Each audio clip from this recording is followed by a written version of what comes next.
আমরা কালকে যেটুকু আলোচনা করছিলাম সেখানে ছিল তোমার এই অক্সাইডস এন্ড হাইড্রো অক্সাইড সংক্রান্ত ব্যাপার। আজকে আমরা যেটা আলোচনা করবো সলুবল সল্টস। অনেক সলুবল সল্টস আছে, অনেক কম্পাউন্ড আছে যেগুলো ট্রান্সফরমেশনের ফলে অ্যাসিডিটি ডেভেলপ করে। এইটারই কিছু কিছু উদাহরণ তোমাদের আজকে দেওয়ার চেষ্টা করব এবং সেই সাথে প্রথম দিকের লেকচারের সাথে মিলে কিছু জিনিস আনার চেষ্টা করছি আমি। Say for example nitrification, the biological conversion of ammonium to nitrate। এখন যেটা আছে এখানে আমরা অ্যামোনিয়াম দিলাম, নাইট্রিফিকেশন প্রসেসটা হলো একটা oxidation process, that is micro organism এটা করবে। সুতরাং এটা বায়োকেমিক্যাল অক্সিডেশন অবশ্যই বলতে হবে, যেহেতু microorganism involve, Nitrosomonas bacteria এবং আরও কিছু আছে, এই অ্যামোনিয়াম অক্সিডাইজিং ব্যাকটেরিয়া আর involve in this process, reversible process. আমি তো বুঝেই একটু আনার হিসাবে এইভাবে দিচ্ছি। নাইট্রাইট হইল ঠিক আছে, ফার্স্ট স্টেপে নাইট্রাইট হয়। এবং আরেকটা জিনিস যেটা দেখো, এই হাইড্রোজেন আয়ন কিন্তু তৈরি হইল। এই হাইড্রোজেন আয়নটা is the cause of acidity, এটা তো ইউ নো। দ্যাট ইজ, এটা হাইড্রোজেন আয়ন একটা সোর্স হিসেবে কাজ করতেছে। যদি কোনো কারণে অ্যামোনিয়ামের অক্সিডেশন রেট অনেক বেশি হয় তাহলে পরে বেশি হাইড্রোজেন আয়ন তৈরি হবে, এটাই স্বাভাবিক। অ্যামোনিয়া এইভাবে আমাদের অ্যালকালির মতো বেজের মতো বলা হইল, অ্যামোনিয়ামটা কিন্তু একটা আয়ন, যেটা থেকে অ্যামোনিয়ামটা হলো acid because it can donate A hydrogen ion. Hydrogen ion দিলে পরে যদি অ্যামোনিয়াম এখন কোন কোন জায়গা থেকে আসে, আমাদের পরে নাইট্রোজেন লেকচারও আসবে। আপাতত একটু মনে রাখো, যে কোনো সোর্সের থেকে অ্যামোনিয়াম আসুক না কেন, it will be converted to nitrite, hydrogen ion and energy. This is the benefit of the organism. অর্থাৎ এই অক্সিডেশন রিয়াকশন থেকে মাইক্রো অর্গানিজম বেনিফিটটা নিবে কি, সেটা হলো তার এনার্জির সোর্সটা কভার করবে এখান থেকে। তাহলে সেই জন্য সে কিন্তু এই কাজটা করে। করার যে আলটিমেট এফেক্টটা, যেটা হলো আমরা পেলাম স্যার অ্যাসিডিটি, এবং আরেকটা জিনিস পেলাম সেটা হলো nitrite. Nitrite is toxic, but it can be converted to nitrate, which is essential for uptake of nitrogen by the plants. সেটা হলো nitrite plus 0.5 oxygen, অর্থাৎ half molecule of oxygen যদি তুমি দাও, it will be converted to nitrate। এবং energy, এই এনার্জিটা এখানে একটু কম হলো, এই যারা এই কাজটা করে তাদের জন্য এটাই এনার্জির সোর্স হিসেবে কাজ করবে। ওই যে আমরা বলছিলাম কত জানি কেমো লিথো অটোট্রফ কথাগুলো যে বলছিলাম, কেমো লিথো অটোট্রফ তিনটা কথা বলছিলাম, এনার্জি, কার্বন এবং ইলেকট্রন, এই সমস্ত ব্যাপার স্যাপার। এই যে এখানে কিছু জিনিস বলা হয়েছে, নাইট্রোব্যাক্টের গ্রুপটা এই কাজটা করে। সুতরাং এটা থেকে যে বেনিফিট আসে সেই বেনিফিটটা তারা গ্রহণ করে। আর আমরা যেটা পেলাম সেটা হলো নাইট্রেটটা কিছু ইউটিলাইজ হয় মাইক্রো অর্গানিজম, আর যেটুকু থাকে সয়েলের মধ্যে সেটা গাছ গ্রহণ করে। সুতরাং we are getting benefit from this reactions. But in addition to that, the soils are becoming acidic. ইউরিয়াও যদি তুমি দাও, urea will be converted to ammonium, এবং পরবর্তী পর্যায়ে অ্যামোনিয়াম উইল বি অক্সিডাইজড। যে জিনিসগুলো আমরা দেখালাম সেখানে আমাদের অ্যাসিডিফিকেশনের একটা সোর্স, যেহেতু এখানে অ্যাসিড আয়নের সোর্স, যেহেতু এখানে হাইড্রোজেন আয়ন নিয়ে কথা বলতেছি, সেজন্য এখন শুধু হাইড্রোজেন আয়নের ব্যাপারটা আসছে, আর অন্যগুলো অন্য জায়গায়, অনেক জায়গায় এই রিয়েকশনগুলো উদাহরণ দেওয়া যাইতে পারে। তারপর সালফার অক্সিডেশন। ওয়েল, সালফার অক্সিডেশনের বেলা যেটা আছে, থায়োব্যাসিলাস একটা জেনাসের ব্যাকটেরিয়া আছে, ফার্স্ট স্পেসিস, বিভিন্ন রকমের রিয়াকশনের মাধ্যমে তোমার সালফার কম্পাউন্ডগুলোকে ট্রান্সফর্ম করে। আমরা একটু দেখবো, তোমার এরপরে দেখবো অ্যাটমসফিয়ার যে পড়াইছিলাম সেটাও চলে আসবে। বেশি দূর যাওয়ার ইয়ার সুযোগ নেই, আমরা এখানে একটু কম কম করে শেষ করতে চাই, কারণ অনেক বড় lecture. Sodium thiosulphate, sodium thiosulphate হলো partially oxidised sulphur compound. Oxygen দেওয়া হয়েছে, পানি দেওয়া হয়েছে। সোডিয়াম সালফেট হলো প্রোডাক্ট, সালফিউরিক অ্যাসিড। দেখছো এখানে সালফিউরিক অ্যাসিড উৎপন্ন হইল। তো সোডিয়াম থায়োসালফেট সয়েলের মধ্যে কোনো না কোনো সোর্স থেকে যদি আসে, it will be converted to sodium sulphate, good enough. কিন্তু সালফিউরিক অ্যাসিডটা আমাদের অ্যাসিডিফিকেশনের কাজ করে, প্লাস সেই সাথে এলিমেন্টাল সালফার। এলিমেন্টাল সালফার হওয়াটা যে আমাদের জন্য খুব বেশি সুখকর না, তারপরে একটু দেখবা। সোডিয়াম টেট্রাথায়োনেট, এটা টেট্রাথায়োনেটের সাথে সোডিয়াম কার্বনেট এইটা, এবং 5 অণু অক্সিজেন দেওয়া হয়েছে, 0.5 অণু অক্সিজেন, দ্যাট ইজ হাফ অণু অক্সিজেন দেওয়া হয়েছে। এটা দেওয়ার পর আমরা যে জিনিসটা পাইলাম, এইটা থেকে আসলো সোডিয়াম সালফেট, আগেরটার মতোই। কিন্তু এখানে আসলো কি, কোনো অ্যাসিডের লক্ষণ দেখলাম না, কিন্তু সালফারটা আসছে। এটা আমাদের জন্য পরের স্টেপে দেখবা গুরুত্বপূর্ণ। এইটার সাথে কার্বন ডাইঅক্সাইড উৎপন্ন হইলো, এটাও গুরুত্বপূর্ণ, দেখবা কিছুক্ষণ পরে। এখন হলো থায়োব্যাসিলাস থায়োঅক্সিডেন্স, এই ব্যাকটেরিয়াটা তোমার সালফারকে অক্সিডাইজ করে। Sulphur 1.5, that is their molecule of oxygen plus water, এটা থেকে সালফিউরিক অ্যাসিড উৎপন্ন করে।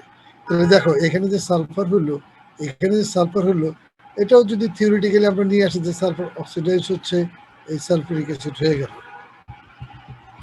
এখানে একটু লোভ সামলাতে পারলাম না, আমার পিএইচডি থিসিসটা এইটার উপর ছিল, সালফার অক্সিডেশন। তো আমি ভালো রেজাল্ট পাইছিলাম, কিন্তু ওভারঅল সয়েলের অবস্থা ভালো, ভালো মানে কি অনেক বেশি হয়ে গেছিল কিছু কিছু ব্যাপার, এটা পরের ফিগার পড়ানোর সময় আবার বলবো। তাহলে সালফার অক্সিডেশন হইলো, গুড। তারপর থায়োব্যাসিলাস ডিনাইট্রিফিকেন্স, নামটা থেকে তুমি বুঝতে পারতেছো ডিনাইট্রিফিকেশনের ব্যাপার স্যাপার চলে আসবে। ডিনাইট্রিফিকেশনটা কি, নাইট্রেট যে তৈরি হইলো একটু আগে দেখলাম, that will be converted to nitrous oxide, that is N2O plus molecular nitrogen N2, এই দুটো জিনিস ডিনাইট্রিফিকেশন তৈরি হয়। তো এখানে সালফার দেওয়া হইলো, ওকে সালফার অক্সিডেশন থাকবে যেহেতু থায়োব্যাসিলাস আছে। তারপর নাইট্রিক অ্যাসিড দেওয়া হইলো, পটাশিয়াম নাইট্রেট দেওয়া হইলো কেন, ডিনাইট্রিফিকেশন রিঅ্যাকশনের ব্যাপার স্যাপার ইনভলভ। আর এখানে 2 অণু পানির যে ব্যাপারটা আছে, সেই পানি দেওয়ার পর আমরা এখানে যে জিনিসটা পাইলাম, potassium sulphate, potassium bisulphate and molecular nitrogen. দেখো ঘটনা ঘটলো, এখানে সামান্য একটা অক্সিডেশন, তার প্রোডাক্ট কত ঝামেলাপূর্ণ, অর্থাৎ নাইট্রোজেন পর্যন্ত কনভার্ট হয়ে চলে গেছে। কোথায় যাবে, গ্যাসিয়াস ফর্মে ইনটু দ্য অ্যাটমসফিয়ার। কিছু সয়েলে থেকে যায়, এই সয়েলের পরিস্পেসের ফাঁকে ফাঁকে দিয়ে কিছু থাকে। Soils formed on marine muds, marine mud যেটা আছে, marine mud or coal bearing sedimentary rocks, অর্থাৎ ওই সমস্ত জায়গায় থাকে, সেখানে কিন্তু পাইরেট পাওয়া যায়, FeS2। এটাও দেখো অক্সিডেশন দেখাইছে, যেহেতু সালফারের সাথে রিলেটেড, অবশ্যই সালফার অক্সিডাইজিং ব্যাকটেরিয়া। সেখানে এসে দেখো সালফেট পাওয়া গেল, আর পাওয়া গেল 4 হাইড্রোজেন, দ্যাট ইজ এইটা যদি আমরা এটার সাথে মিলাই টিলাই লিখি তাহলে সালফিউরিক অ্যাসিড লেখা যায়। আর Fe2 প্লাস যেটা আসলো, আমি মনে হয় একটু ভুল করে ফেলেছি নাকি, এটা মনে হয় উপর উঠবে, টাইপ করতে কিন্তু ভুল করে ফেলেছি।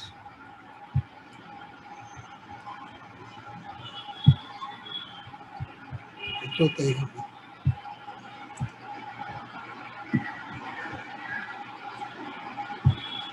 আচ্ছা, তাহলে এখন এই যে ফেরাসটা হইলো, রিলিজ হলো, আমাদের টার্গেট কিন্তু এটা, এটা আমাদের খুব বেশি একটা এখন এই পর্যায়ের না, আয়রন অক্সিড যখন করবো তখন সেটা। এখন এখানে এসে দেখো, আমরা যদি দেখি অক্সিজেন এর উপস্থিতিতে ফেরাসটা আলটিমেটলি ফেরিক হাইড্রোক্সাইডে রূপান্তরিত হয়ে গেল, এবং এখানে 4টা হাইড্রোজেন আসলো। তাহলে হাইড্রোজেন আয়নের সোর্স হিসাবে যে সলিউবল সল্টের কথা বলা হয়েছিল সেগুলো এখানে কিছুটা দেখানো হলো। আরো অনেক রিয়াকশন আছে, সেই রিয়াকশনগুলো আমি কাট করে দিছি। আর অন্য কিছু জাস্ট তোমাদের এখানে কিছু এক্সাম্পল দেওয়ার জন্য আমি এটা আনছি, সেই জন্য ওগুলো সবগুলো আমি কেউ যদি ইন্টারেস্টেড হও জিজ্ঞেস করলে দিয়ে দিব না, অসুবিধা নেই। এখন আসো, দেওয়ার আছে গলায় মনে হচ্ছে।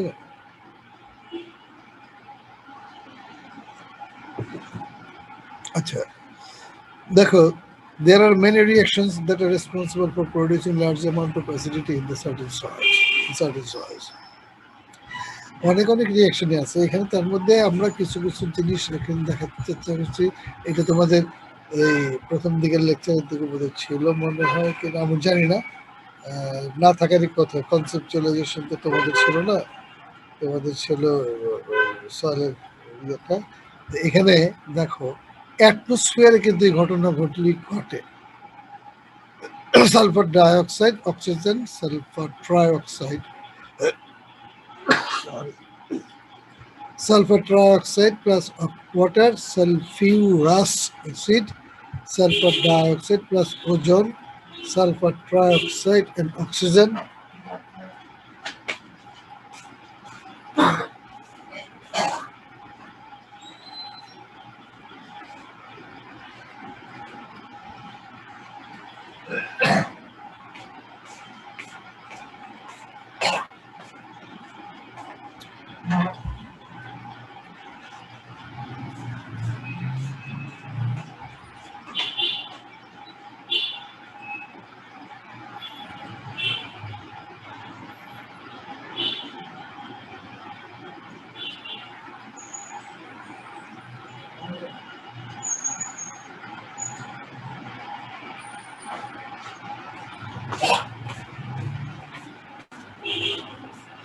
Sorry, your head. এখন আসো সালফার ডাইঅক্সাইড প্লাস ওজন অ্যাটমসফিয়ারের ব্যাপার, কিন্তু সুতরাং ওজনের ব্যাপার স্যাপার আছে। Sulphur trioxide oxygen, sulphur trioxide পানি, সালফিউরিক অ্যাসিড, সালফিউরাস অ্যাসিড, এখানে কি দিচ্ছি আমি অক্সিজেন দেই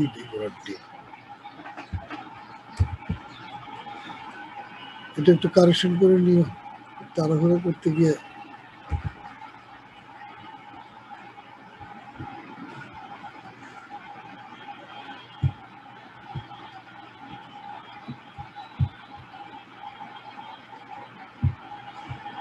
এখানে সালফিউরিক অ্যাসিড, তারপরটা দেখো অ্যামোনিয়াম সালফেট, তারপরটা দেখো হাইড্রোক্লোরিক অ্যাসিড।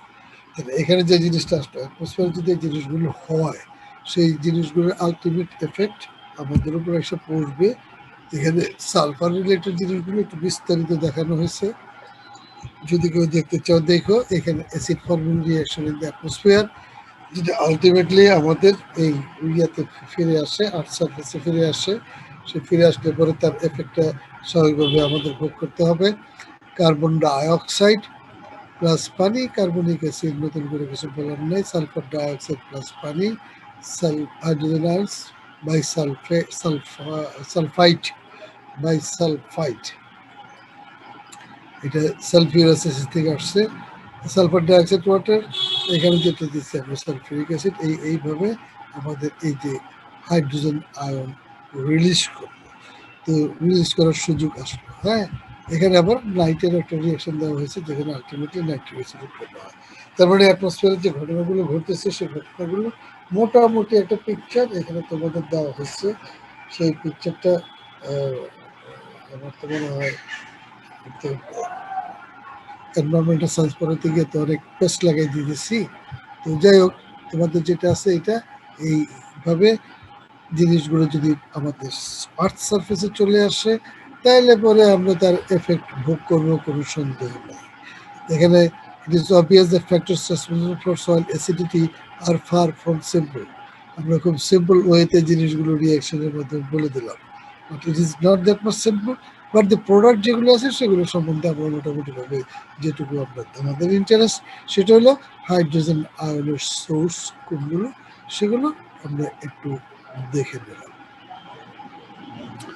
এখন যদি হাইড্রোজেন আয়ন এখান থেকে আসে, আমাদের দেশের কনটেক্সটে এখন একটু কথা বলতে হয়, সেটা হলো যে আমাদের দেশের উত্তরাঞ্চলে যারা দিনাজপুরের দিকে আছে, ঠাকুরগাঁও এবং তার উত্তর পাশে যে জোনটা আছে পিডমন্ট এলাকা বলা হয়, পাহাড়ি প্রভাব সেখানে আছে। সেই জায়গাগুলোতে আমরা যে সার প্রয়োগ করতেছি জমির মধ্যে, সেই জমির মধ্যে সার প্রয়োগ করতেছি বেশিরভাগই হলো ইউরিয়া। ইউরিয়া থেকে প্রথমে হাইড্রোলাইসিস হয়ে হয় অ্যামোনিয়াম কার্বামেট, ওটা অত দরকার নেই। তারপরে হয় অ্যামোনিয়াম কার্বনেট। এই অ্যামোনিয়াম হওয়ার পরে যেটা সমস্যা সেটা হলো এই অ্যামোনিয়ামটা অক্সিডাইজড হয়ে নাইট্রাইট এবং হাইড্রোজেন আয়ন প্রদান করে। এইভাবে যদি কন্টিনিউয়াসলি চলতেছে ওই সমস্ত এলাকায়, চলতে চলতে চলতে চলতে এখন যে পর্যায়ে গেছে আমরা সেগুলোর পিএইচ অনেক কমে গেছে।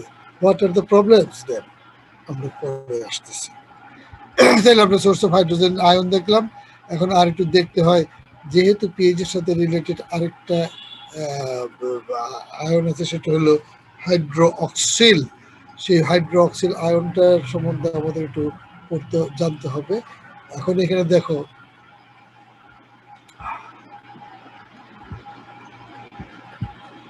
removal of H ion, aluminum ion by cations, calcium, magnesium, potassium. এটা নন অ্যাসিড ফর্মিং ক্যাটায়ন্স হিসেবে আমি এখানে চিহ্নিত করছি। তোমরা বইতে এটাকে বেস ফর্মিং ক্যাটায়ন হিসাবেও পাবা। বেস ফর্মিং ক্যাটায়ন বা বেসিক ক্যাটায়ন বলা হয়।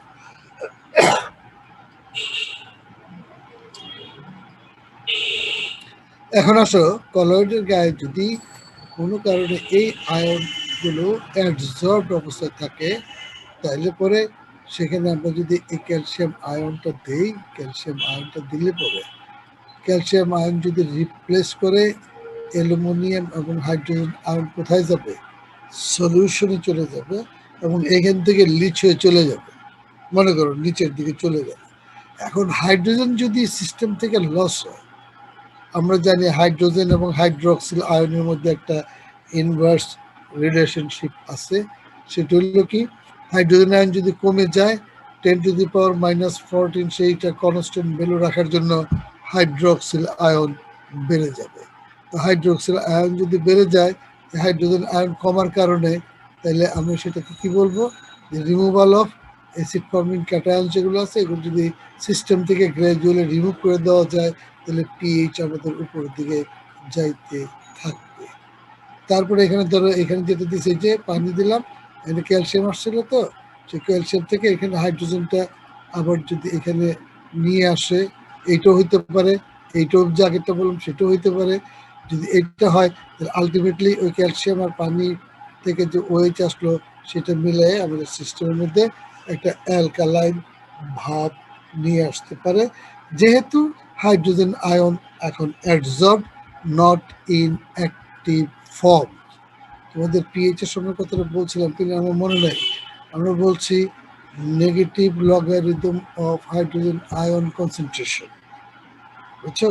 কোনো কোনো জায়গায় আছে negative logarithm of hydrogen ion activity.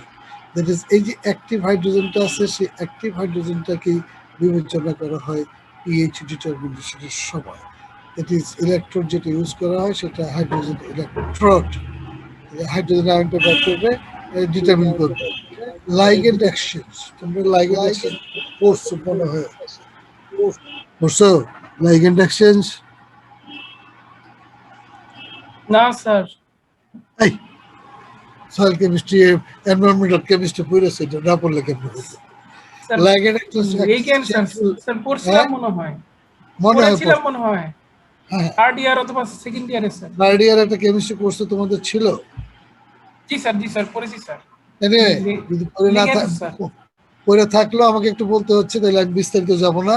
এই ওএইচ গ্রুপ, এখানে যে একটা দেখতেছো, এখানে দুইটা বন্ড, পারি না তো বেশি, তো দুটো বন্ড এখানে দেখানো হয়েছে, এখানেও দুটো একটা একটা করে ওএইচ গ্রুপ আছে। এইভাবে লেখলেও হয়, কারণ অ্যালুমিনিয়াম হাইড্রোক্সাইডে কয়টা ওএইচ গ্রুপ থাকবে?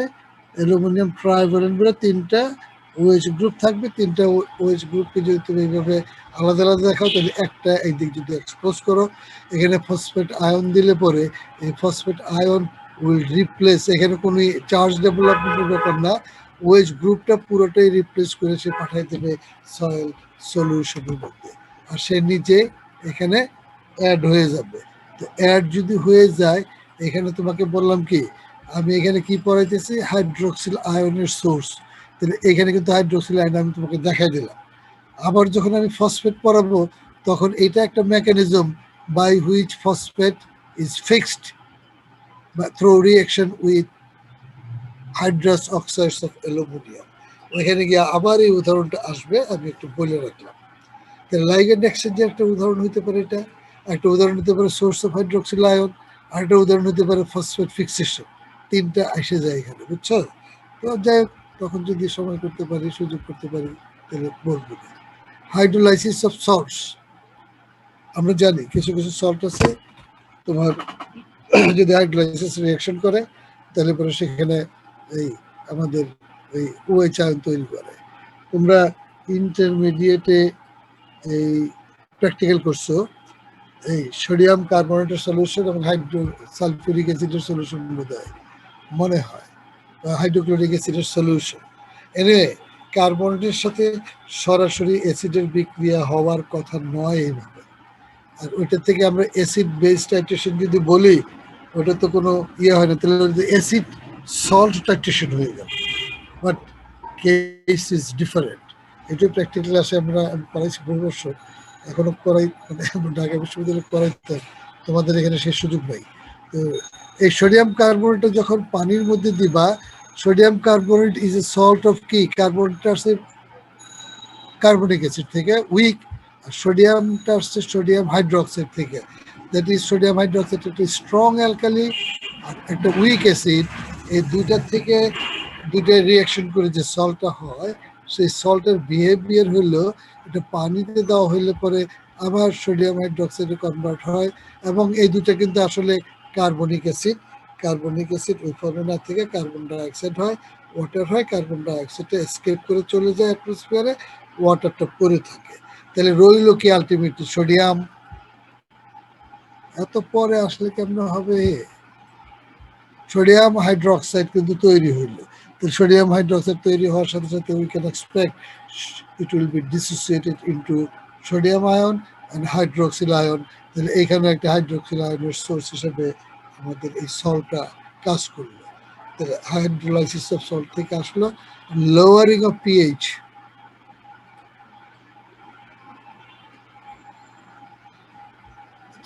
লোয়ারিং অফ পিএইচ,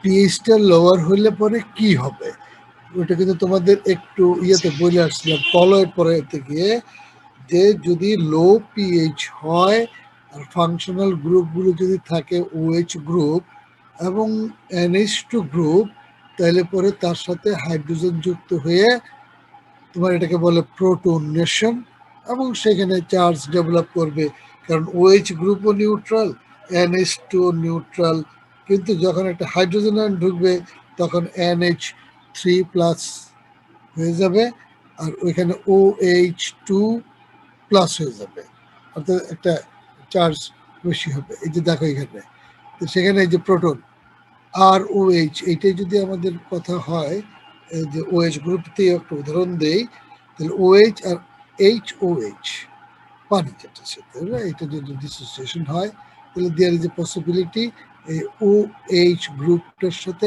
এই হাইড্রোজেন যুক্ত হবে OH2+, আর হাইড্রোক্সিল গ্রুপটা তখন যেহেতু একটু সুযোগ আছে নেগেটিভ চার্জের এগেনস্টে যদি সে আটকা থাকে, থাকলো অ্যাবজর্বড অবস্থায় থাকলো। এখন এইটাকেই যদি একটা ডায়াভ্যালেন্ট অ্যানায়ন যদি হয় 2-, তাহলে এখানে অবশ্যই তোমার একটা দিয়ে তুমি করতে পারবে না, তোমাকে দুইটা দিতে হবে। এটা দিয়ে রিপ্লেস করলে পরে আলটিমেটলি দুইটা হাইড্রোক্সিল। ও গড, আমি এখানে তো সালফেট লিখি, সরি তারা হলে হয় না, এখানে সালফেটটা লিখতে হবে, একটু লিখে নাও।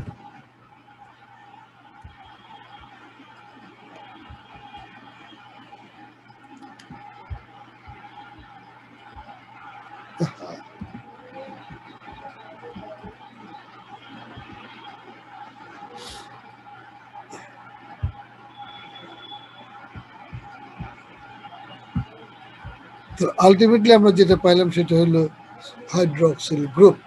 তো হলো এখন আমরা যেটা বুঝলাম সেটা হলো বিপিডি রিয়াকশনের মাধ্যমে আসবে। তবে হাইড্রোজেন আয়ন যে স্ট্রং রিয়াকশন তোমাদের দেখাইছি, হাইড্রক্সিলে অত স্ট্রং দেখাতে পারি নাই।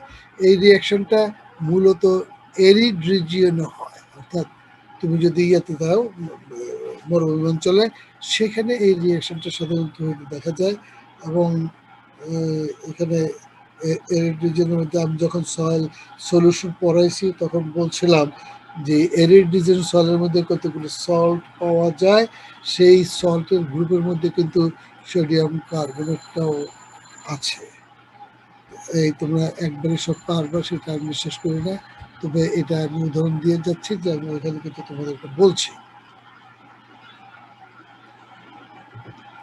এখন আসো, এই তো আমরা দুটোর কথা বললাম, হাইড্রোজেন আয়নের সোর্সও বলা হইলো, হাইড্রোক্সিল আয়নের সোর্সও বলা হইলো, কিন্তু ওইটার মধ্যে বলবো এত স্ট্রেট ফরওয়ার্ড বা সিম্পল রিয়াকশন না। কিন্তু তোমাদের এই পর্যায়ে বা আমাদের এই পর্যায়ে জানার জন্য একটু দরকার, যারা পিএইচ নিয়ে কাজ করে তারা আরো অনেক ক্রিটিক্যাল জিনিস তাদের চিন্তা করতে হয়। কি ব্যাপার দিয়ে এতক্ষণে কেন? এখন আসো ইম্পর্টেন্স অফ সয়েল রিয়াকশন। আমরা সয়েল রিয়াকশনটা নিয়ে এত চিন্তা করি কেন?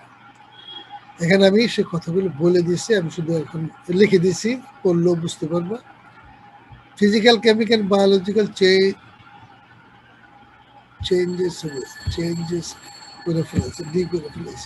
changes proceed ceaselessly in the soil. রাত্রিবেলা টাইপ করছি তো। Ceaseless in soil মানে কি 24 ঘন্টা ল্যাবরেটরি খোলা। It is not the laboratory of Pfizer or কি অক্সফোর্ড না কি জানি বলে সেরাম। এখন তো 24 ঘন্টায় সব জায়গায় চলে। এই সয়েলের মধ্যে সিজলেসলি চলতে থাকে।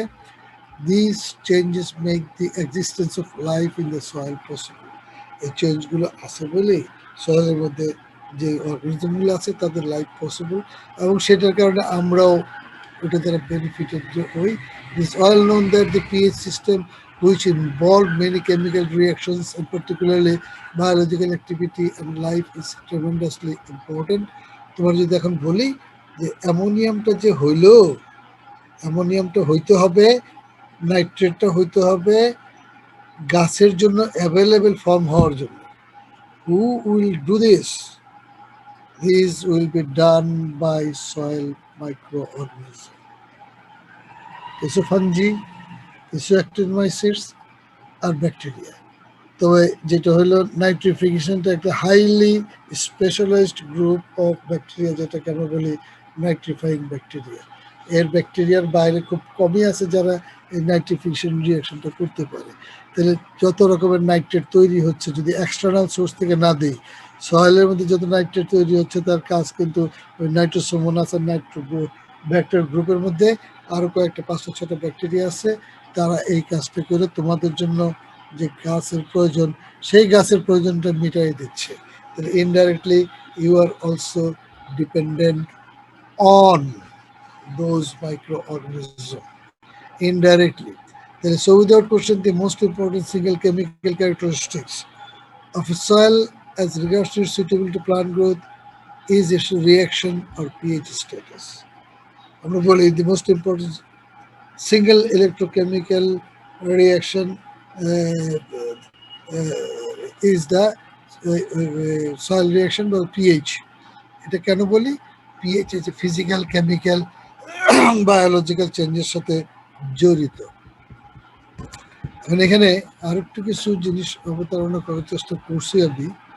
তো সেটা হলো এখানে দুই ধরনের ইম্পর্টেন্ট ইনফ্লুয়েন্সের কথা বলছিলেন একটা বইতে। তো কিছু কিছু ক্ষেত্র আছে আমরা একটু কম্প্রোমাইজ করতে পারি, আর কিছু কিছু ক্ষেত্র আছে এটা দ্বারা এফেক্টেড হই, সেই জন্য আমি এটা রেখে দিচ্ছি। আমি এটা ত্যাগ করি নাই এখনো।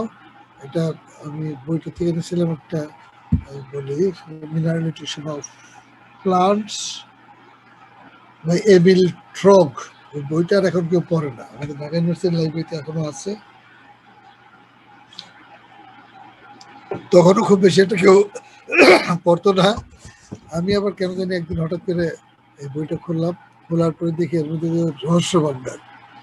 তারপর বইটা নিয়ে আসলাম, নিয়ে এসে ওইটা থেকে অনেক কিছু, তখন তো হাতে লিখতে হইতো, সে হাতের লেখাগুলি এখন কিছু খুঁজে পাইলাম, খুঁজে পাওয়ার পর এখান থেকে তোমাদের জন্য টাইপ করে দিচ্ছি। দেখো, তুমি কি এটা তো বিশ্বাস করো যে হাইড্রোজেন আয়ন যদি তোমার চামড়ার সংস্পর্শে আসে তুমি কি ফিল করবে? যদি হাতে ল্যাবরেটরিতে অ্যাসিড পরে থাকে হয়তো কিছুটা টের পাইছো, হালকা অ্যাসিড পড়লে একটা চুলকানি হয়। আর যদি গাঢ় অ্যাসিড পরে, কনসেন্ট্রেটেড অ্যাসিড পরে, তাইলে কিন্তু তোমার চামড়াটা স্কিনটা হয়ে যাবে, নষ্ট হয়ে যাবে।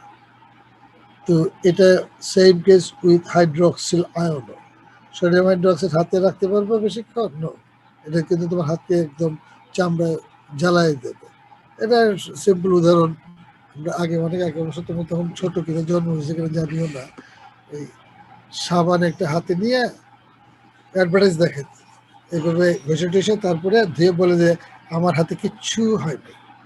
মানে কি সাবানটা খুব ভালো কোয়ালিটি। সাবানের মধ্যে দেয় কি সোডিয়াম হাইড্রোক্সাইড। সোডিয়াম হাইড্রোক্সাইডের পার্সেন্টেজ যদি বেশি হয়ে যায় কোনো কারণে সেই সাবানে হাত দিলে তোমার হাত চুলকাবে।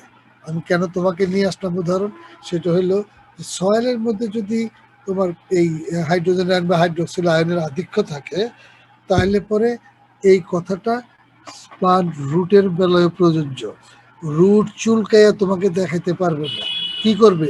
সে যেহেতু নড়তেও পারে না, নড়লে দৌড় দিত, নড়তে পারে না, সুতরাং তার রুটের উপর একটা টক্সিক এফেক্ট হবে, অর্থাৎ রুটটা আস্তে আস্তে ডিনেচার্ড হয়ে যাবে এবং একটা পর্যায়ে আসবে যদি কনসেন্ট্রেশন বেশি হয় তাহলে পরে সেই রুটটা সেই সয়েলে মারা যাবে। আমি তোমাদের উদাহরণ মধ্যে এটা দিয়েছিলাম অ্যাসিড সালফেট সয়েলের কথা বলছিলাম তোমাদের, যে ওইখানে গিয়ে যেই সয়েলের মধ্যে অ্যাসিড সালফেট হয় তার পিএইচ <4, <4 হইলে পরে সেখানে যে হাইড্রোজেন আয়ন কনসেন্ট্রেশন তার এফেক্টে গাছপালা ছোট ছোট ঘাস টাস গাছে সব মরে যায়, সয়েলটা কালো হয়ে যায়। দ্যাট ইজ দ্য ইন্ডিকেশন এইখানে অ্যাসিড সালফেট সয়েল আছে। এটা তোমাদের বলছি আমি আগের ক্লাসের মধ্যে। তো এখানে দেখো pH drops below 4 rises above 9, অর্থাৎ 4-এর নিচে নামলে ঘটনাটা ঘটতে পারে, আর অ্যাবাভ 9 গেলে পরে ওএইচ এর এফেক্ট আসতে পারে। তো আমরা বলছি আমাদের most of the soil's, agriculture soil যেগুলো আছে এগুলো 5 থেকে কত 8.5 এর মধ্যে থাকে। তো এটা এক্সট্রিম কেসে হয়। এক্সট্রিম কেস যদি বলি, তো যাই হোক একটু বলি, যেহেতু প্রসঙ্গ এসে গেছে, পিএইচ 9 বা তার চেয়ে উপরে হবে অ্যালকালি সয়েল। সেই অ্যালকালি সয়েলে গাছ গ্রো করানো যায় না উইদাউট অ্যামেন্ডমেন্ট। সিমিলারলি পিএইচ যদি কোনো কারণে বিলো 4 হয়ে যায়, 4.5 হইলে পরেই সেখানে নানা ধরনের প্রবলেম দেখা দিতে থাকে, আসবে। তো এখন ওইখানে গেলে 4-এর নিচে গেলে একদম সরাসরি হাইড্রোজেন আয়নের এফেক্ট অন রুট এটা হতে পারে। তো যাই হোক, আমাদের এখানে যে কথাটা বলা আছে সে কথাটা বলা আছে যে আমাদের সয়েলে মোটামুটি ভাবে যেভাবে আছে, আমাদের প্লান্টের ভিতরে আরেকটা জিনিস আছে, সেটা ফিজিওলজিক্যাল পিএইচ রেঞ্জ 4 থেকে 6 এর মধ্যে থাকে। তো এটা থাকাতে প্লান্ট একটু নিজে বাইরের এক্সটার্নাল পিএইচ যদি একটু কমও হয় সেটাকে কিছুটা উইথস্ট করতে পারে এবং সেখানে সে গ্রো করার চেষ্টা করে। এখানে যেটা আছে unfavourable effect of low pH on balance between basic and acidic soil constituents available for absorption by plants. এখানে তোমাকে একটু একটু ডিপ চিন্তা করতে হবে।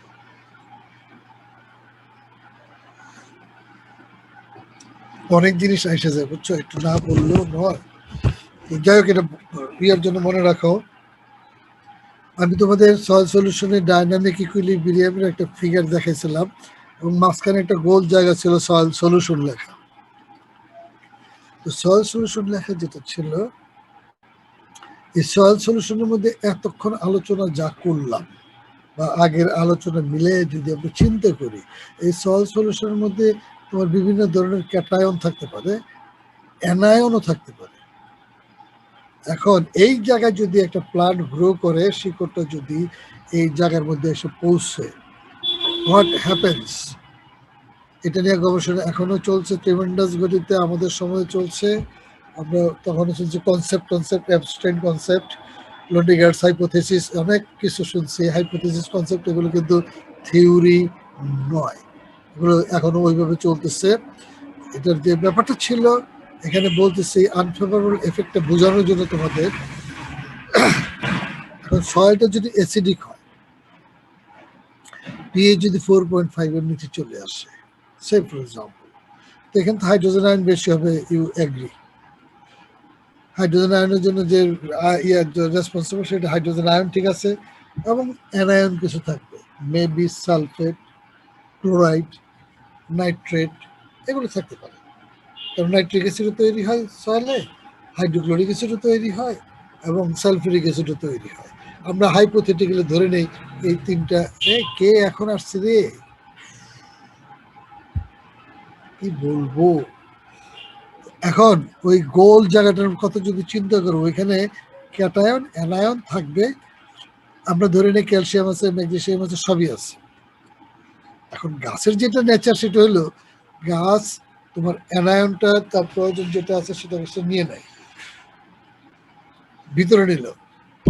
হ্যাঁ, এটার আছে, ইলেকট্রন ট্রান্সপোর্ট সিস্টেম আছে একটা, ওইটা যে লুনিগার্স থিওরি একটা হাইপোথিসিস আছে, সেটার অনুযায়ী এই অ্যানায়নটাকে গাছ নিয়ে নেবে থ্রু রুট। আমি আগে বলছি ফিজিওলজিক্যাল পিএইচ 4 থেকে 6 এর মধ্যে থাকে। তো অ্যানায়নটা যখন নিয়ে নিল ভিতরে, গাছ মিডিয়ামের মধ্যে অ্যানায়ন থাকলে পরে অ্যানায়ন নিতে থাকবে। এখন ভিতরে অ্যানায়ন যাওয়ার পরে ওইখানে তো অ্যানায়ন হয়ে গেল, নেগেটিভ হয়ে গেল সিস্টেমটা। এটাকে তোমার কাউন্টারেক্ট করতে হবে by absorbing positive ion, cation.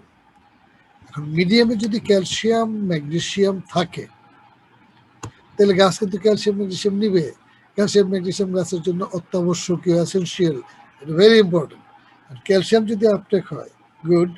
Calcium uptake হলে পরে ক্যালসিয়াম সালফেটের সাথে ব্যালেন্স করে ইলেকট্রিক্যাল নিউট্রালিটির দিকে যাবে।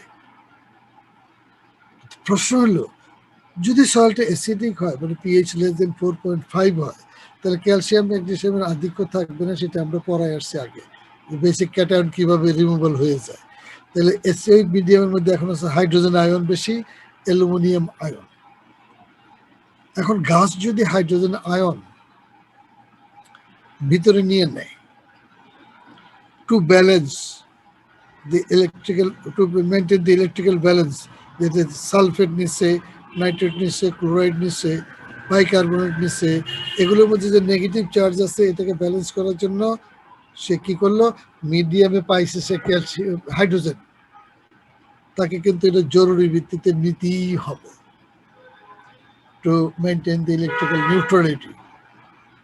তাহলে এখন কি হলো, সে হাইড্রোজেন আয়ন কিন্তু গ্রহণ করে বসলো, নাই তো মিডিয়ামে অন্য কিছু ক্যাটায়ন।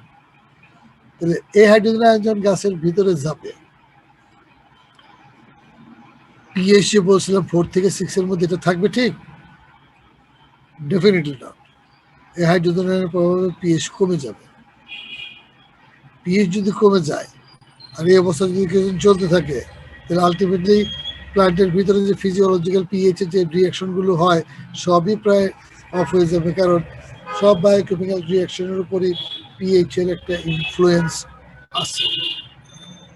তাহলে আনফেভারেবল যে এফেক্টটা বলা হয়েছে লো পিএইচ, এটা বিকজ অফ দ্যাট। যদি ভিতরে নিয়ে নেয় তাহলে গাছটা আলটিমেটলি অ্যাসিডিক হয়ে গিয়ে সে মারা যাবে, কারণ তার ইলেকট্রিক্যাল নিউট্রালিটির প্রয়োজন সে নিছে। এই কারণে কিন্তু গাছের যেটা হয় যে আমরা তো বলি গাছ হেভি মেটাল আপটেক করে। ওয়াই? হেভি মেটাল যে তার জন্য এই অত্যাবশ্যকীয় নয়, এটা কিন্তু গাছ জানে না। কিন্তু ইলেকট্রিক্যাল নিউট্রালিটি মেনটেন করার জন্য সিস্টেমে থাকলে পরে সব অ্যানায়নের সাথে ক্যাটায়নের সাথে কিন্তু ক্যাটায়ন নিতে থাকে। এখন নেওয়ার পর সে এটাকে কিন্তু কোনো কাজে লাগাতে পারে না, কারণ এটা কাজের না, তো অকাজের। এটা উঠে পড়ছে ভিতরে।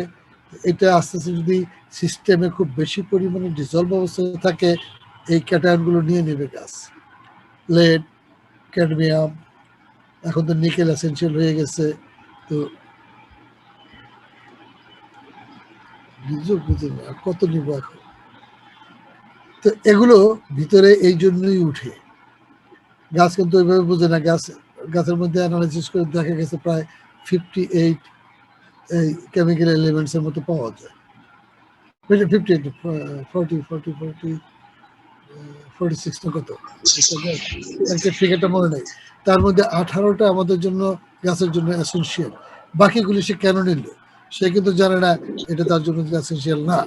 আলটিমেটলি ভিতরে যখন ঢুকে যায় কনসেন্ট্রেশন রাইজ করলে পরে সেটা যেটা হয় গাছটা সেই হেভি মেটালের এফেক্টে মারা যায়। এইটাই হলো টক্সিসিটির ব্যাপার সেপার। তাহলে দেখা যাচ্ছে পিএইচ, মিডিয়ামের পিএইচ বাইরে এবং গাছের ভিতরে দুইটাই গুরুত্বপূর্ণ, এবং সেই কারণে পিএইচটার দিকে অত্যন্ত জোর দেওয়া জরুরি। যেমন আমাদের নর্থ বেঙ্গলে বেশ প্রবলেম, সিলেট এরিয়াতে খুব প্রবলেম, আমরা এটা নিয়ে একটু কাজ করতেছি এখনো। তো প্রবলেমে যেটা দেখা গেছে সেখানে কিছু অ্যামেন্ডমেন্ট করলে ভালো ফলন হয়। এখন কি জন্য খারাপ ফলনগুলো হয় সেটা আমরা একটু একটু দেখলাম। আর একটু দেখো indirect influence due to effect on.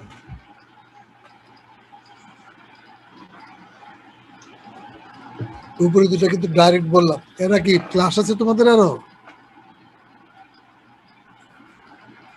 Sir আছে স্যার। কয়টায়? স্যার 10টায়?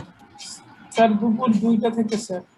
না আজকে আমি এখন 10-15 মিনিট রাখতে পারবো তো আর একটু? 10টার পরে কিন্তু লেট করতে শুরুতে একটু লেট হয়ে গেছে তো ডিস্টারবেন্সের কারণে আমি একটু চালাই। এখন বাজে বেশি না, 40 বাজে মাত্র। জি স্যার। তাহলে এটা ডাইরেক্ট গেল কথাগুলো। ইনডাইরেক্টলি কি করে? অ্যাভেলেবিলিটি অফ নিউট্রিয়েন্ট এলিমেন্টস, তার মানে সলুবিলিটির সাথে যেহেতু পিএইচ এর একটা সম্পর্ক আছে সেই জন্য অ্যাভেলেবিলিটি যেটা আছে সেটার সাথে পিএইচ এর একটা সম্পর্ক আছে। কারণ ডিপেন্ডিং অন পিএইচ বিভিন্ন ধরনের কম্পাউন্ড ফর্ম করে অথবা কম্পাউন্ড সলিউশনে আসে। যেমন মনে করো অ্যালুমিনিয়াম আয়নের একটা রিয়াকশন তোমাদের দেখাইছে 3টা স্টেপে, aluminium ion, aluminium hydroxy ion, aluminium hydroxide. তাহলে এই যে 3টা স্টেপ দেখলা, 3টা স্টেপের মধ্যে প্রথম স্টেপটা 4 পিএইচ 4.5, পিএইচ যখন বেড়ে 5 এ যাবে তখন মাঝখানেরটা, এবং পিএইচ 5.5 এ গেলে এটা প্রিসিপিটেট করে যাবে। তাহলে দেখা যাচ্ছে অ্যালুমিনিয়াম, আমি একটা উদাহরণ দিলাম, অ্যালুমিনিয়াম যদি সলিউশনে রাখতে হইতো তাহলে আমার পিএইচটা কি করতে হইতো? 5-এর কাছাকাছি রাখতে হইতো। অ্যালুমিনিয়াম আমার জন্য টক্সিক, দরকার নেই, কিন্তু আমি একটা উদাহরণের জন্য বললাম। তাহলে এই যে বিভিন্ন ধরনের নিউট্রিয়েন্ট অ্যাভেলেবেল হয় এটা কিন্তু পিএইচ দ্বারা নিয়ন্ত্রিত হয়। তারপর activity of micro organism, micro organism যে বিয়ে করবে, একটু আগে বললাম, তোমার হাতের কথা বললাম, গাছের শিকড়ের কথা বললাম। এখন মাইক্রো অর্গানিজম কেন না? মাইক্রো অর্গানিজম যারা সয়েলে থাকে তাদেরও তো তারাও তো লিভিং, তাদের যে সেল ওয়াল আছে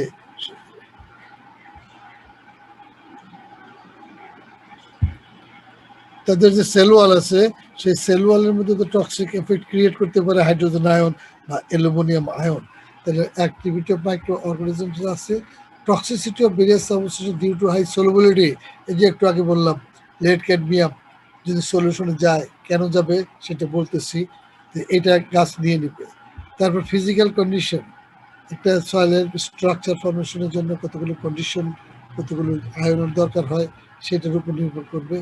যেমন মনে করো ক্যালসিয়াম হইলে পরে স্ট্রাকচার ফরমেশন খুব ভালো হয়। 2টা ক্লে পার্টিকেলকে আটকানোর জন্য একটা ক্যালসিয়াম খুব ভালো, ডাইভ্যালেন্ট, 2টা চার্জ দিয়ে 2টাকে কাছাকাছি নিয়ে এগ্রিগেশন করে।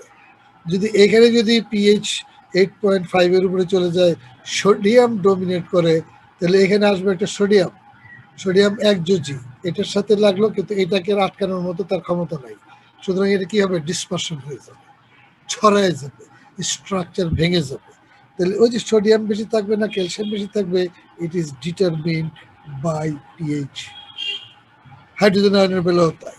তো যাই হোক, ফিজিক্যাল কন্ডিশনের উপর আছে। Prevalence of plant disease, plant ডিজিজের বেলা যেটা আছে সেটা হলো মাইক্রো অর্গানিজমের কথা বলছি, তো এটা একবার এখানে বলেই ফেলাই। এটা তুমি পাবা কোত্থেকে পাবা? Introduction to soil microbiology, Martin Alexander. তোমাদের ওই আমি যে লিস্টটা দিছি না তোমাদের ইয়েতে সিলেবাসের সাথে, এখানে অনেকগুলো বইয়ের নাম দেওয়া আছে, বুঝছো? তো এটার মধ্যে কি হলো প্ল্যান্ট ডিজিজ কি আমি একটু বলি, তারপর নিচের দিকে যাবো। প্ল্যান্ট ডিজিজ হলো পটেটো। আমাদের যে গোলালু আছে, গোলালুর মধ্যে একটা এই রোগ হয়, স্ক্যাব, পটেটো স্ক্যাব, আলু পচা রোগ। আলু পচার রোগটা কি আসলে জানো? ওটার জন্য একটা অ্যাক্টিনোমাইসিটিস দায়ী। অ্যাক্টিনোমাইসিটিস একটা গ্রুপ অফ ব্যাকটেরিয়াই, তবে এটা আলাদা একটা নন ট্যাক্সোনমিক গ্রুপ একটা করা হয়েছে অ্যাক্টিনোমাইসিটস। তো অ্যাক্টিনোমাইসিটস এর মধ্যে যেটা হলো স্ট্রেপ্টোমাইসিস স্ক্যাবিস। স্ট্রেপ্টোমাইসিস স্ক্যাবিস এই অর্গানিজমটা যদি আলু ক্ষেতের মধ্যে থাকে তাহলে আলুর অবস্থা খারাপ হয়ে যাবে, গোল আলু পচার রোগ হবেই। এখন প্রশ্ন হলো যেটা কোন পিএইচ এ থাকে। আলু ক্ষেতের পিএইচ কিন্তু 4.8 থেকে, যে ক্লাসিফিক তোমাদের দিচ্ছি কিনা আমার মনে নেই, ক্রপের জন্য কিন্তু দেয়নি, এটা নিয়ে 4.8 থেকে তোমার সবচেয়ে নিচে 4.8 আসলে পরে আলু, গোল আলু ভালো হয়। তার কারণটা কি জানো? এই যে পটেটো স্ক্যাব এই ডিজিজের জন্য যে অর্গানিজমটা আছে, এটা পিএইচ 5.2 এর নিচে হইলে আর গ্রো করতে পারে না, মরে যায়। এটার জন্য পিএইচ কি ব্যাপার, দিয়ে কতক্ষণ কি ব্যাপারটা কি বুঝি নাকি, 3 বার না 4 বার আনলাম। এখন হলো এই পটেটো ফিল্ডের পিএইচ যদি 5.2 এর উপরে থাকে তাহলে সেটাকে তুমি কন্ট্রোল করতে পারবে। কিন্তু যদি পিএইচ তুমি নামায় নিয়ে আসতে পারো, ওই অর্গানিজমটা মারা যাবে। তাহলে দেখা যাচ্ছে পিএইচ সেন্সিটিভ, দ্যাট ইজ এই যে এখানে প্লান্ট ডিজিজটা থাকবে কিনা সেটা নির্ভর করতেছে পুরোপুরি পিএইচ এর উপর। এখন অনেক সময় বলে ওষুধ দেন, ওষুধ ছিটাইলে এটার কোনো লাভ হয় না, বিকজ এটা হলো সয়েল বর্ন প্যাথোজেন, সয়েলের মধ্যে থাকে সবসময়। সয়েলের মধ্যে থাকলে পরে এই তুমি উপর দিয়ে ছিটাই ফিটাই কিছু করতে পারবে না। এটার একটাই ট্রিটমেন্ট, সেটা হলো এই আলু না করে সেই সয়েলটার মধ্যে এমন কিছু ট্রিটমেন্ট দেওয়া যেটা দিলে পরে পিএইচটা কমবে। পিএইচ যদি 5.2 এর উপরে থাকে আর এই রোগ হয়, তাহলে এটা সারানোর একমাত্র ওষুধ হলো এই সয়েলের পিএইচটা 4.8 এর কাছাকাছি নিয়ে আসা। হাউ, কি দিয়ে করবা? এটার জন্য তোমার অ্যামেন্ডমেন্টস আছে, সেটা হলো আমরা লাইমিং এর একটা উদাহরণ দিব পরে, সিলেবাসে আছে। ওইখানে কি করতে হয় জানো? এলিমেন্টাল সালফার দেখাইলাম না একটু আগে, আমি যে বললাম আমার পিএইচডি থিসিস, সেই এলিমেন্টাল সালফার জাতীয় জিনিসগুলো তুমি যদি ক্ষেতের মধ্যে ছিটায় দাও, ওই সালফারটা অক্সিডাইজড হয়ে সালফিউরিক অ্যাসিড হবে, এবং সেই সালফিউরিক অ্যাসিড যদি হয়ে যায় তাহলে পরে তোমার সালফিউরিক অ্যাসিডটা তোমার ওই সয়েলের পিএইচটাকে নিচে নিয়ে আসবে। যদি ঠিক মতো মেজার করে দিতে পারো তাহলে হয়তো 5 অথবা 4.89 এর মধ্যে যদি থাকে, পরের বছর তুমি এটার মধ্যে যদি আলু লাগাও ওই রোগের আর প্রাদুর্ভাব হবে না। তাহলে স্ট্রেপ্টোমাইসিস স্ক্যাবিস এই যে ইয়েটা আছে অর্গানিজমটা, এটা পিএইচ সেন্সিটিভ। আর এটা আছে স্ট্রেপ্টোমাইসিস ইপোমি, এটা সুইট পটেটো, মিষ্টি আলুর মধ্যে একটু পক্স আকৃতির একটা স্ট্রাকচার ডেভেলপ করে, সেইটাও একটা এই স্ট্রেপ্টোমাইসিস ইপোমি দিয়ে হয়। সেটাও কিন্তু পিএইচ সেন্সিটিভ, পিএইচ 5.2 নামায় নিয়ে আসতে পারলে ওই অর্গানিজমটাকেও মারা যায়, মানে আমরা মারতে পারি। এখন এই যে কথাটা বললাম, প্রিভ্যালেন্স অফ প্লান্ট ডিজিজের কথাটা যেটা আসলো, সেটা কিন্তু তাহলে কি হলো, পিএইচ দ্বারাই নিয়ন্ত্রিত হইল, ইনডাইরেক্ট। কিন্তু আমরা সেটা যদি খেয়াল না করি তাহলে আমরা সেই ক্ষেত্রের মধ্যে এগুলো করতে পারবো। আরো পদ্ধতি আছে, অনেক পদ্ধতি আছে। হুইট রাস্ট একটা আছে, হুইটের মধ্যে পাক্সিনিয়া গ্রেমিনিস দিয়ে, এটা অন্য মেকানিজমে করে, এটা এখানে আমি আনবো না। Competitive powers between different plant species, অর্থাৎ কোনো কোনো আছে গাছ আছে বুঝছো, কম্পিটিশন হলে পরে সে গ্রো করে। হ্যাঁ, যদি পিএইচ 7 রাখো সে সেখানে গ্রো করতে পারে না, তার কারণ আলালের ঘরে দুলালের কি। কেন বললাম? ওইখানে ওই পিএইচ অনেক ধরনের ঘাস সয়েলের মধ্যে গ্রো করে এবং সেই গাছটা তার সাথে কম্পিটিশন করে পারে না। ফলে হয় কি সে সেই কম্পিটিশনে হেরে যায়, মরে যায়। কিন্তু পিএইচটা যদি তুমি নিচে নিয়ে আসো, তাহলে ওই ঘাসগুলি আর গ্রো করবে না, এবং সেটা তার জন্য ফেভারেবল।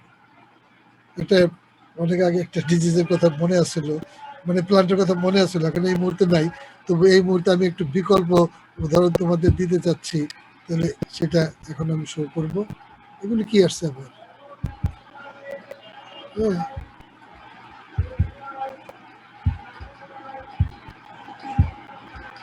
পড়াশোনা করবেন তো মুশকিল হয়ে যাচ্ছে। তাহলে এই কথাগুলো আমি বললাম তোমাদের ইয়ে করার জন্য। এখন এখানে দেখো, আমি কয়েকটা উদাহরণ দিচ্ছি, কারণ ওই উদাহরণটা আমার সেটা খুঁজে পেলাম না। ওইটা ছিল তোমার mineral nutrition of plants, Emil ট্রগের বইতে ছিল। এটা কই থেকে আসে? এখন দেখো, এখানে 3-4টা শব্দ আছে, একটু বুঝো, তারপরে লাস্টের পয়েন্টের সাথে আমি ইয়ে করবো। এসিডোফিলাস, কি বুঝলা? ফিলাস, ফিলিক, লাভিং, কেমন? অর্থাৎ Yes, sir. Acid acid medium হলে সে সেখানে গ্রো করে, অর্থাৎ তার পিএইচটা অ্যাসিডিক হলে, বেশি অ্যাসিডিক হলে সুবিধা তার। সুবিধা কি?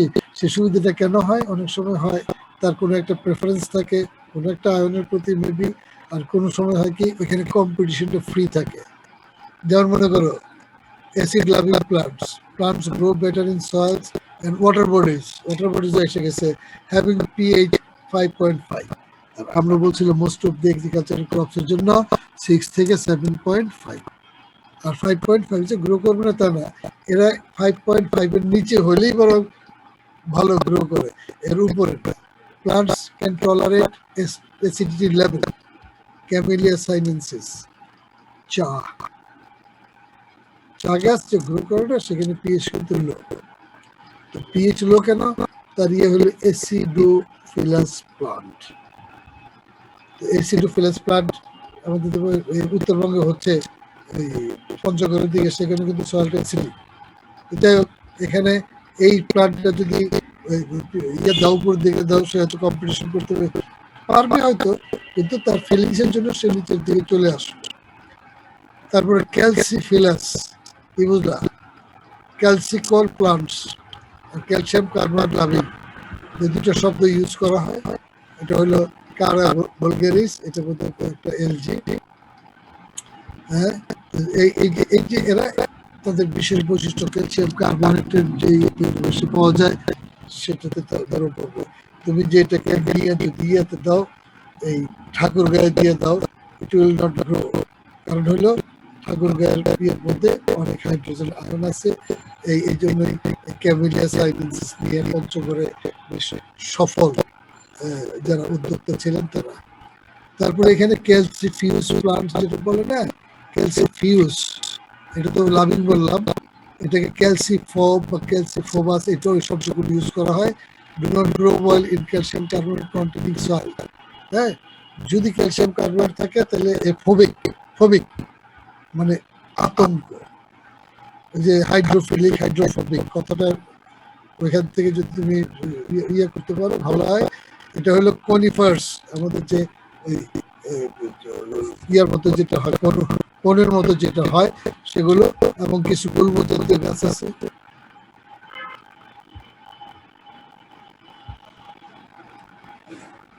হিদার্স, গুল্ম জাতীয় গাছ, এগুলো তোমার এই ক্যালসিয়াম যেখানে আছে সেখানে ভালো গ্রো করে না। তো এগুলো কম্পিটিশনে সেগুলো হয়তো দেখতে পারে না, একটু পারে নাও। যে ফিগারটা অনেকদিন আগে তোমাদের দিয়েছিলাম, আমি বলছিলাম নিউট্রিয়েন্ট অ্যাভেলেবিলিটি, টক্সিক এলিমেন্টসের কনসেন্ট্রেশন এবং মাইক্রো অর্গানিজম, তিনটা জিনিসই এই ফিগারটাতে আছে। সেজন্য এই ফিগারটা আমি এখন ধরতে চাচ্ছি।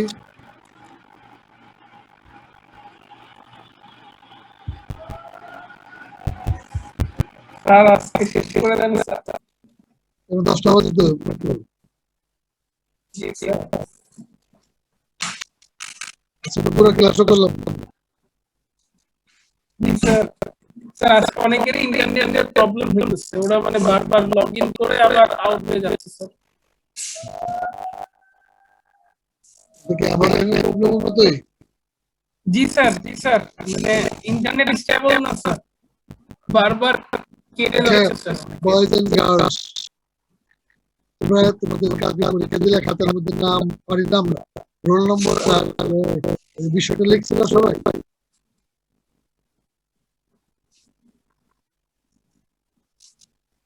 কেউ নেই কথা বলবে, আছে কেউ নেই, চলে গেছে সব। স্যার লিখেছিলাম। কয়জন লিখছে? আমি তো 3 জনের রোল নম্বর খুঁজে পেলাম ইয়ের মধ্যে, নেটের মধ্যে। তো এটা পরীক্ষার খাতার মধ্যে যে রোল নম্বরটা দিতে হয়, পেপার পান পেপারে পরীক্ষা, সিটি নাম্বার কত, এটা তোমরা অনার্স পর্যন্ত দিয়ে আসো। এটা যদি এমএস এমএসএন যদি হইতো, এটাকে মেনে না, এরা কিন্তু আমরা সিস্টেম। লোকালে খুব চাপের মধ্যে ছিলাম, 12 বছর ছিল বোধহয় আমারও। কিন্তু আমি ধরে নিই যদি আমরা যদি এতগুলো পরীক্ষা দিয়ে থাকি, তাহলে এটা আমরা বলতে হবে, এটাকে বোধহয় আমরা ব্যর্থতা। সাংঘাতিকভাবে আমার খারাপ লাগছে। এটা এটা ধরা পড়বে, কারণ নতুন করতে গেলে অনেক কষ্ট হয়ে গেছে।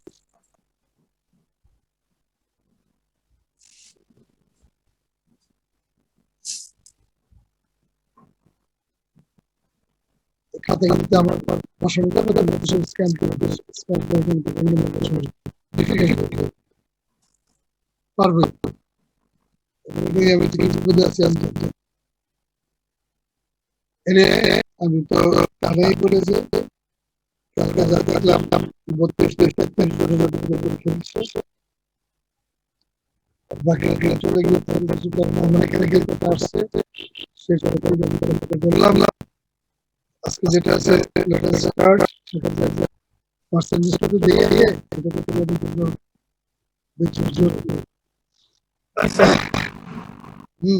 না পারলেও percentage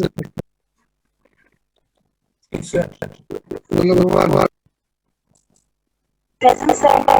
2 Present, sir. 4 Present, sir. Roll is present, sir. 3 আসো, Yes, sir. 3 আচ্ছা স্যার। 2 পরীক্ষা দিছো, সেই তো সমস্যা করছে।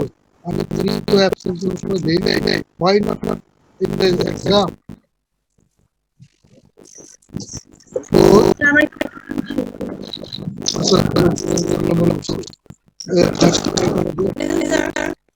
5 আসো, 5 নাই sir. 5 9 10 6 Present, sir. 7 Present, sir. 8 9 10 Yes, sir. 11 Present, sir. 12 Present, sir. 13 present sir. 14 15 New year. 16 17 18 19 20 21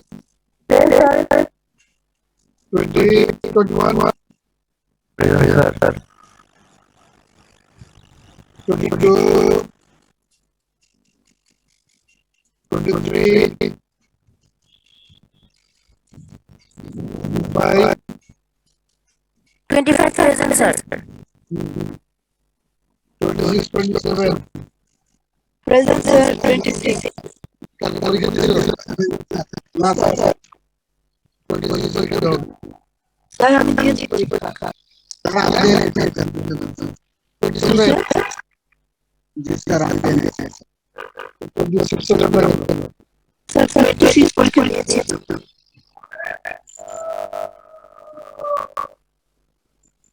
কত পরে কি নাম দেওয়া জানি স্যার, আমি বুঝতে পারছি না আপনার কথা। পরীক্ষা দিয়েছিলাম। কি নাম সময় না পাচ্ছি খাতা খাতা এনে স্যার আমরা পাচ্ছি 28 প্রেজেন্ট 29 স্যার দুই করে কত 30 present sir 31 yes sir 32 32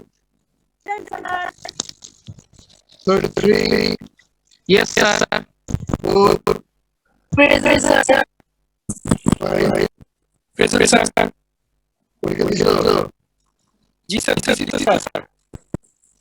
Enough. Sir, আমার ফাইলে লেখা আছে 35 pages দিন আছে স্যার ফাইল স্যার স্যার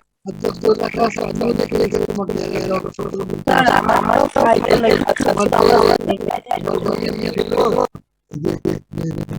খাতা লেখা আছে স্যার সেখানে খাতার লেখা ফাইলে লেখা আছে আমার তো পারবো নাম ধরে বলে দেখেছি স্যার আমার রোল নাম্বার নেই নাম লেখা নেই last 36 36 37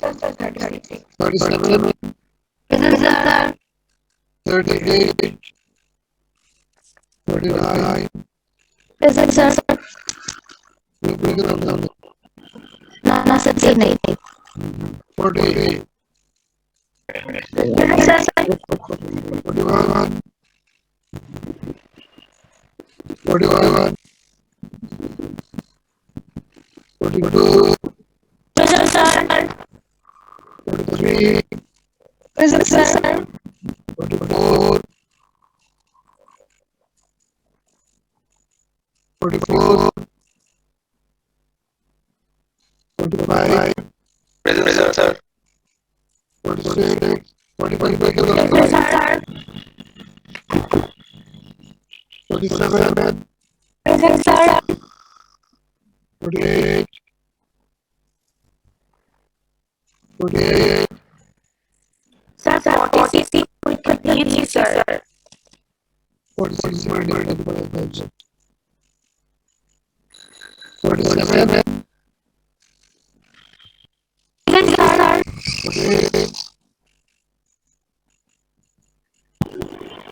48 49 present sir 50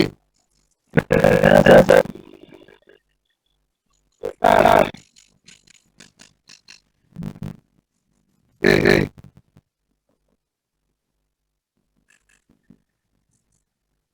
sir roll 25 এর অ্যাটেন্ডেন্স প্রবলেম হয়েছে ওর 7 মার্কের অ্যাটেন্ডেন্স এর অ্যাবসেন্স এসে গেছে রোল 25 স্যার এই 7 মার্কের ক্লাসে প্রেজেন্ট ছিল বাট অ্যাবসেন্স এসে গেছে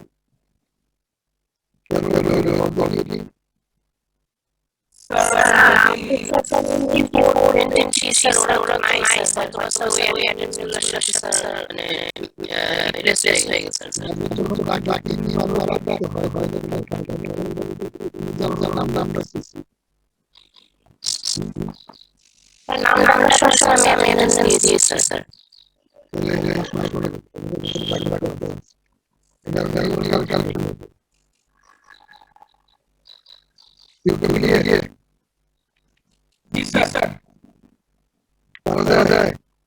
जी सर मैं ये सर सेवन मार्च डेट से सेलेक्ट लगा था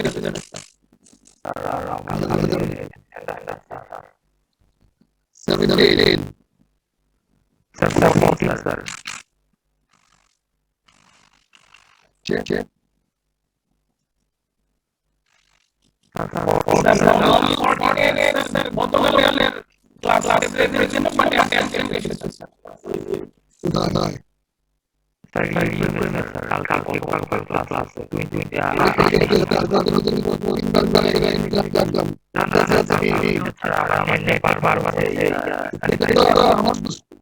এটা আগে আমি দেখে সবসময় তোমাদের দেখে দেখে সবসময় করে আপনার আমি আপলোড করবো না কেন যার যার তোমাদের পার্সেন্ট থেকে আমি আপনার বেশি কথা বলে কোনো সমস্যা আর কারণে তোমরা 5% বসে ডাক সময় একটা শুনছেন ঠিক আছে লাস্ট বসছি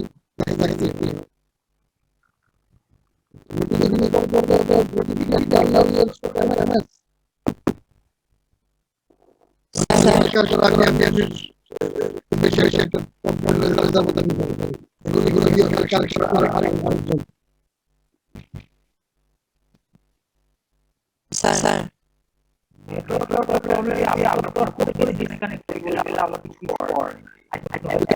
হলো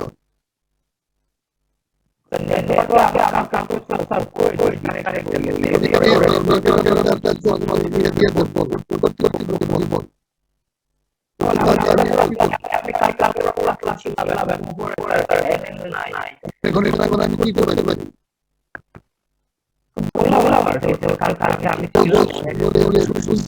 আমি কি করব একদম সব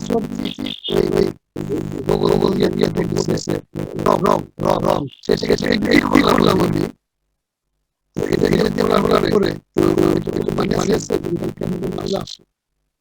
এটা গেল আসার পর তারপরে করলাম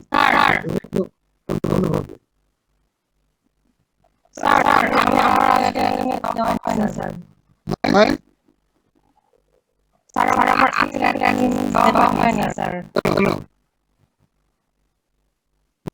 আমি শুনতে পাই না আমার ল্যাপটপ 44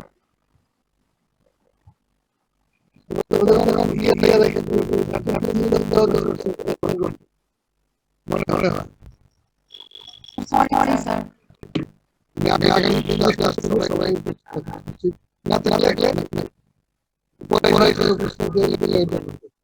এলাকি আসলে বলতে নাকি স্যার আমি হচ্ছে কালকে আপনাকে মেইল পাঠিয়েছিলাম আপনি চেক করে দেখবেন লাস্ট 20 আমার ফাইল নাম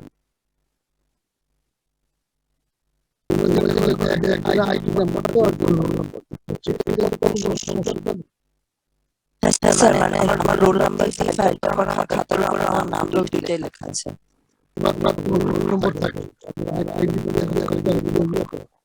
এটাই রোল নাম্বার স্যার অনেকে আইডি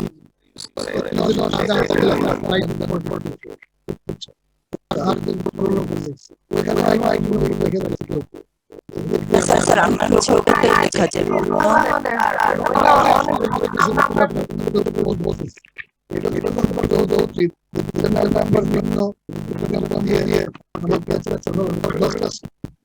না স্যার আমি রোল নাম্বারই লিখেছি স্যার আপনাদের স্যার আমার 26215338111026 ফাইলটাই নামে আছে স্যার না স্যার স্যার আমার মেইল আইডিটাও চাইলে আমি আপনাকে লিংক লিখে দিই চ্যাট বক্সে তাহলে আপনি বুঝতে পারবেন কোনটা আমার মেইল সেই স্যার এটা আমার রোল নাম্বার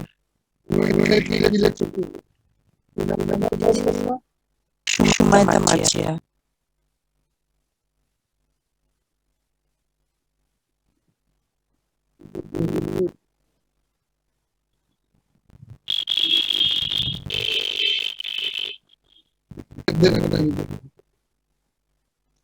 ওকে স্যার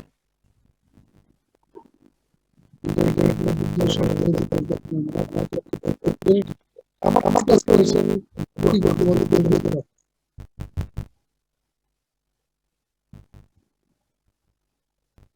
দেখা যাক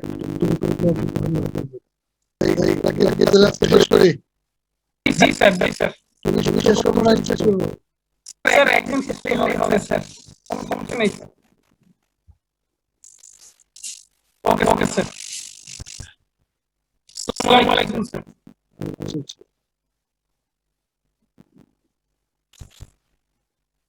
ঠিক আছে শেষ করে দাও জি জি স্যার এটা আপনাকে শেষ করতে হবে স্যার। এখানে কোনো সিগন্যাল টিগন্যাল আসে স্যার একদম নিচে দেখবেন স্যার অপশন আছে স্যার।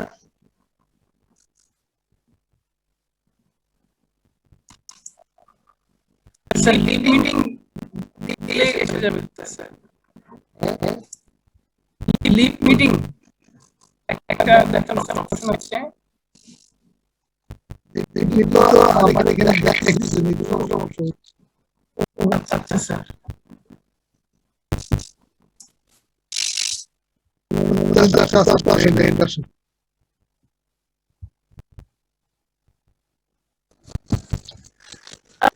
রাকিব তুমি তো হোস্ট, তুমি মিটিংটা করে দাও তাহলেই হবে।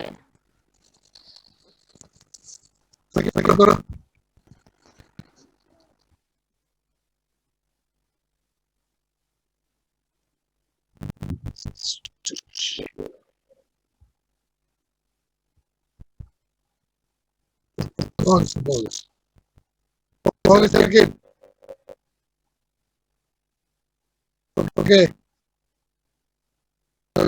দেখা হবে দেখা না কথা হবে